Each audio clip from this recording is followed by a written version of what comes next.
Guys, let's have a talk. We have a huge problem. Look at the graph. Less than 5% of you are subscribed to my channel. It doesn't take much to make me happy.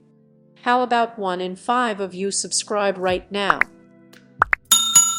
Someone stole $25K from me. It ended costing him $500,000. I was married to a very OCD and pragmatic man. For example, for him, a big romantic gesture had been to leave me alone for 24 hours at the hospital right after I had our son, so he could go pay bills and mow the lawn. 20 years later, I do understand he really did express love this way. But that's another story. I was in dire need of physical contacts because had never touched me, unless he wanted very bland sex, and also never ever kissed me. The story is not about him, it's only a preamble. So, I divorced him, not just for what's above, mind you. I felt alone and unloved in this relationship. I just wrote about it to explain the state of mind I was in when I met this other person that we'll call PS. PS was the total opposite. He was very in tune with his emotions. He was very, very intense. This will be important later. He really expressed love like I thought I needed. On our first date, the waitress asked how long we had been together since he was so into me and touching me. He made me feel amazing. He had a huge house and a rather flashy lifestyle, so I assumed he was really well off. He told me he owned a car wash and a phone marketing company. Fast forward a bit, at this point we had been dating for about a year, and he had just asked me and my son to move in with him. I wasn't 100% sure, but he prepared the room for my son nonetheless. As I started spending more time in his house, still keeping mine, I also started to see strange behavior. He'd be up all night, but sleep all day. I also overheard a few phone calls where I was telling people they owed money and needed to pay, but the conversations didn't fit with a car wash or phone marketing business. At some point, he told me he was having money problem. He said huge clients were late in paying and that was jeopardizing his house payments. So, I, stupid me, offered to help.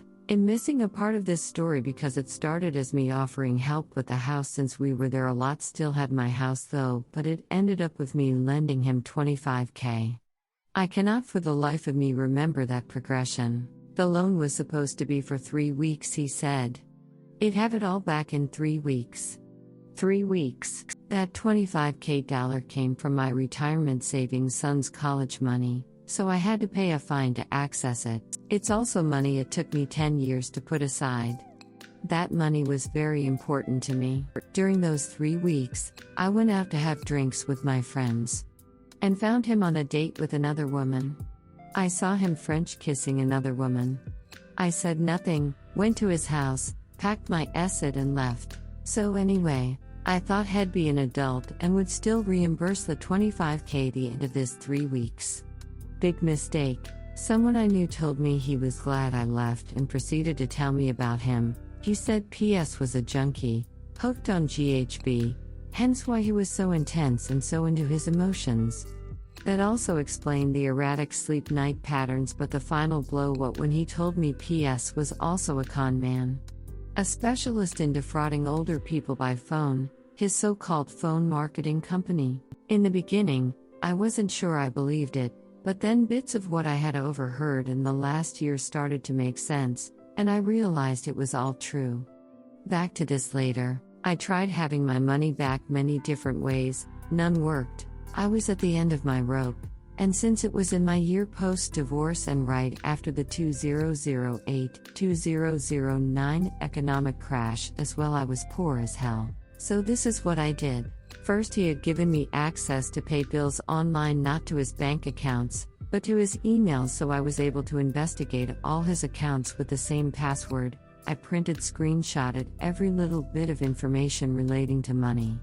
I found proof that he was indeed scamming people and found the people he worked with and even the name of the person at Western Union who facilitated the money transfer. I found out he was an organized criminal. I also found out he did this between the US and Canada. I started preparing strike one. Strike one. So, for strike one, I printed his face and the face of everyone working with him in defrauding people and left hundreds of flyers in his neighborhood.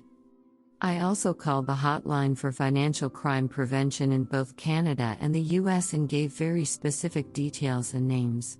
Know that even if he had given me the money, this goes against my core values and I would have done the same thing either way at this point. I was preparing strike 2 too. Strike 2. I was dumb in lending him money, but at least I did it the right way. I wrote a check. I didn't do cash, I wanted proof just in case. It would turn out to be a great idea. On the check, I had written that it was a loan. Thank you, Judge Judy, for this tip. Since he didn't pay me back, I prepared an invoice and sent it to me from his hacked email. When the time came to do my taxes, I filed the $25,000 as an expense using this invoice. I have many freelancers, I slid him as one of them and it passed. Don't ask me how I got his social security number, I can't remember, but I ended up having access to it, so ratted him out to the IRS for hiding income. I found out later on through friends that the IRS started investigating him for unpaid tax. I heard he had to pay 38% taxes on that $25,000 plus pay a 20% fine for not declaring income. At this point I was satisfied. I figured $9,500 in taxes plus $5,000 in fines was 50% of what he owed me. At least he didn't get away with it all. But remember I told you on the check I had written that it was a loan.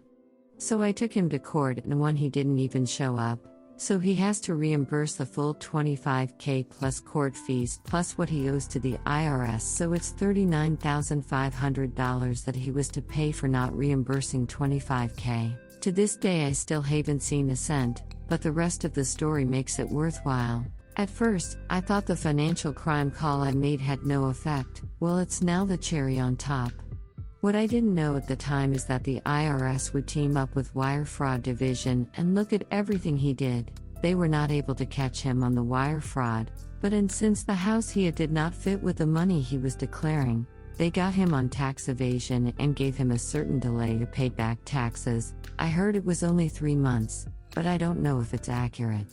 They got him so good, they ended up freezing his accounts, and he lost his house. The bank foreclosed it. And his debt to the IRS is still open. We are not in the US, so he won't go to jail for this, however. But my $25,000 that he did not want to repay ended up costing him over $500,000. And since you cannot go bankrupt for a debt you owe to the government, I'm happy to tell you that at 40, he had to move back with his parents and ask for welfare, and will probably be paying this for the rest of his life. This story is not finished, however. I just learned that he now has a job as a concierge in the apartment building of his parents, so will be contacting the court to have the money he owes me taken directly from his pay. The thing is, he has no idea I'm the culprit of all his bad fortune, and he recently sent me a message telling me he misses me, that I was an angel for him, and that he regrets what he did. Well, not me, loser, not me.